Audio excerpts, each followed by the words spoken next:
Hoje aqui no programa nós vamos falar sobre cansaço, doenças crônicas, uma série de problemas que estão muito relacionados aos pensamentos, ao comportamento, mas a nossa especialista, a doutora Vanessa Moreira, está aqui para conversar conosco, tirar nossas dúvidas. Seja muito bem-vinda sempre. Muito obrigada. O prazer é todo meu e a honra de estar aqui com você novamente. A doutora Vanessa sempre aqui conversando conosco, tirando as nossas dúvidas e abordando assuntos novos também, e que são muito importantes no nosso dia a dia, especialmente com as mudanças que vêm ocorrendo nas nossas vidas. E hoje nós vamos falar sobre o cansaço físico, mental. As pessoas estão reclamando muito disso, falta de concentração, é um incômodo muito frequente hoje em dia. Por que as pessoas estão assim? Parece que estão, sabe, é algo tóxico. Parece que, além de tóxico, parece que é contagiante também, não é verdade?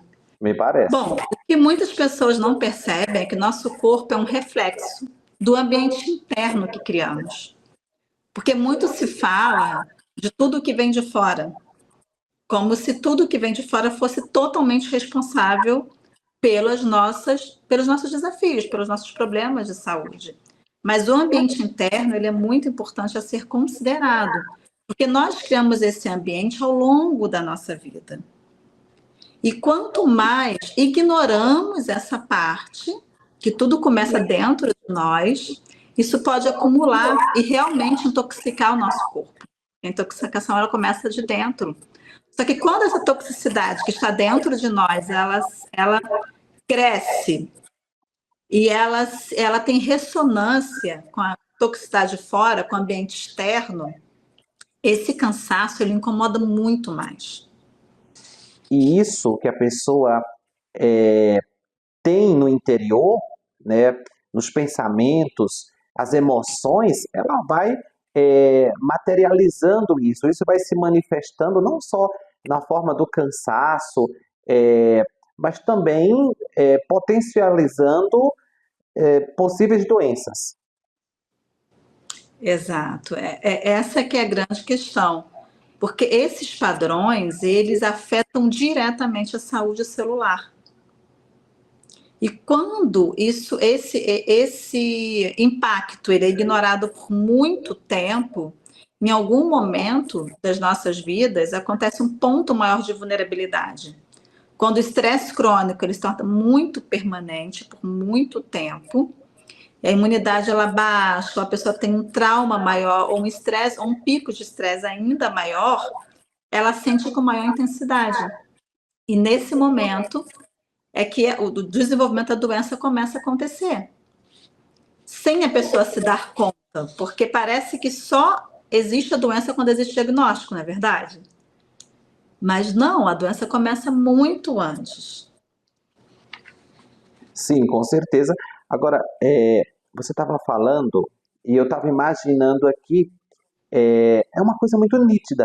Até o leigo, aquela pessoa mais simples, consegue entender, porque o estresse ele é um sentimento, de certa forma, assim como a alegria, e os sentimentos eles se apresentam instantaneamente no corpo. Quando você fica alegre, você tem aquela felicidade momentânea ali. Quando você está chateado, você também sente esse impacto. Agora imagina a pessoa não observa isso e ela vai somatizando. Aí as células, o corpo vai se modificando e prejudicando totalmente a qualidade de vida dela. Isso ficou muito claro. Agora vamos procurar entender com a doutora Vanessa como resolver isso. Primeiro a pessoa precisa se auto conhecer melhor e ter a percepção, calma, eu preciso ajuda, não está normal, isso está acontecendo com uma recorrência. Qual o primeiro passo? O primeiro passo você mesmo respondeu, que é ter a curiosidade de entender o que há de errado com ela. Porque hoje em dia, com excesso de informação, é muito fácil existir uma obrigação de estar sempre bem. E não reconhecer o básico, sabe? Poxa, eu estou passando por isso, o que pode estar acontecendo? O que tem de errado comigo? é mais fácil acreditar que não tem nada de errado, ignorar os sintomas. Então, o primeiro passo, como você falou, é reconhecer que há algo de errado, sim, porque é normal para todo ser humano, e depois procurar entender melhor o que significa os sinais e sintomas. E se essa pessoa puder procurar profissionais, especialistas que possam ajudar a entender, isso é melhor ainda. Mas não deixando a responsabilidade de lado e acreditando que somente o profissional vai dar a solução para ela. Que a investigação também parte dela, porque por melhor que seja o profissional, muitas vezes a pessoa delega o estado de saúde dela para o profissional e não faz a parte dela.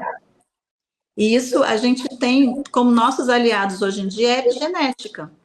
A epigenética nos mostra que nós não estamos condenados pelos nossos genes. Que é possível mudar esse padrão de repetição, como você mesmo falou. A pessoa passa alegria, tristeza, raiva. A questão não é exatamente não podermos sentir sentimentos negativos. A questão é por quanto tempo mantemos isso no nosso sistema e o que fazemos com esse sentimento. E quanto mais reprime, ou seja, a pessoa se recusa a ver, isso vai se acumular mais ainda no corpo, até que chega na parte física. E a questão crônica, né, crônicas, que já está há mais tempo, os sintomas e os sinais, eles persistem por mais tempo. Só que a parte boa é que, por outro lado, a epigenética, ela diz que a gente pode desativar os genes das doenças. A doutora falou algo aqui que é muito importante. Muitas vezes a pessoa delega ao profissional de saúde o seu bem-estar, a sua saúde. E toda essa mudança, né, o resultado que ela espera vem desse conhecimento. Primeiro ela tem que se aceitar, correto? Da forma que ela está e buscar ajuda. Não adianta resistir e começar a gerenciar esses pensamentos, o comportamento, que podem, se não forem cuidados, evoluírem para as doenças crônicas. Eu converso com vários médicos aqui, tudo que a doutora está falando, todo mundo é unânime. Então, tudo é um padrão de comportamento, de hábitos, né? Não adianta criar expectativa no medicamento, no aparelho. Não é a tecnologia que vai resolver, é você que vai resolver o seu problema. A cirurgia vai melhorar, vai otimizar, mas a pessoa precisa fazer a parte dela. E, melhor, evitar passar por tudo isso, certo? Exato. E o que acontece é que a pessoa, quando ela passa por muitos traumas ou muita repetição, de sempre parece que está passando pela mesma coisa, ela ensina as células dela a replicar isso. Então, parece que ela tenta mudar, mas nada muda. E aí que entra a parte do delegar. Porque parece que é outra situação de fora que vai salvar essa pessoa, inclusive profissionais. Só que também é uma forma muito sabotadora que o ser humano em si tem para não fazer a própria parte. Então, quando se está em estresse crônico, em estado de sobrevivência, é a mesma coisa de acionar todo o mecanismo no qual essa pessoa está em perigo o tempo todo. Então, o subconsciente, o nosso cérebro, ele não entende o que é algo grave, muitas vezes, o que é realmente uma questão de sobrevivência, de perigo, e o que é algo só um estresse de trânsito, ou de trabalho, ou nos relacionamentos. Então, imagina uma pessoa passar muito tempo ensinando as células do corpo dela a viver nesse padrão de estresse. E o cortisol muito alto, todo o mecanismo neurobiológico dela, todo o mecanismo químico dela muito estressado. E isso afeta todos os órgãos do corpo. Então, em nível celular, a pessoa ensinando o corpo dela o tempo todo vendo nível de estresse, é claro que em algum momento ela vai sentir no mínimo a fadiga, no mínimo o cansaço. E você falou muito bem da aceitação. Quando a pessoa sente muito cansaço, muita fadiga, ela não tem explicação, porque ainda não tem diagnóstico físico, é porque ela está num padrão de resistência de não aceitação. Tudo que acontece no externo e no interno dela, é mais fácil ela falar, eu não aceito isso. Inclusive o que ela não pode mudar, inclusive o passado, isso é muito comum.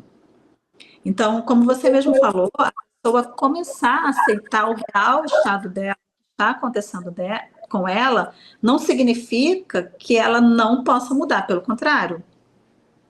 Para que ela possa mudar, a chave muito importante é primeiro ela aceitar, tomar consciência disso, ensinar as células dela que isso está acontecendo, isso é real, mas que ela pode criar um ambiente favorável para as células serem mais saudáveis e mudar todo esse padrão. E aí que entra a nossa epigenética, que a gente pode ativar genes de saúde, gene de cura, e desativar os genes que não nos servem, que não funcionam. Os genes da doença crônica, da fadiga, do cansaço. Então, se a pessoa tomar consciência, no mínimo, de que aquela tarefa não concluída rouba a energia dela, ela pode se sentir cansada, então ela vai começar a concluir as tarefas. E aí vamos supor que ela está com algum marcador genético baixa, como a vitamina B12 baixa. E ela começa a suplementar ou começa a alimentar melhor, o corpo dela vai aceitar melhor de acordo com o comportamento dela. Realmente incrível. Resumindo, é focar naquilo que você quer, desprezar aquilo que você não quer. Eu ficaria uma hora aqui conversando com a doutora Vanessa. Você pode seguir a doutora nas redes sociais, pode adquirir o livro dela, todos os contatos estão aqui. É um conhecimento transformador que ela compartilha conosco e pode ajudar muito você. Doutora, muito obrigado. Volte outras vezes para conversar conosco e tirar nossas dúvidas. Muito obrigada. Muito obrigado você também pela companhia. Eu te espero no nosso próximo bate-papo aqui no Doutor TV.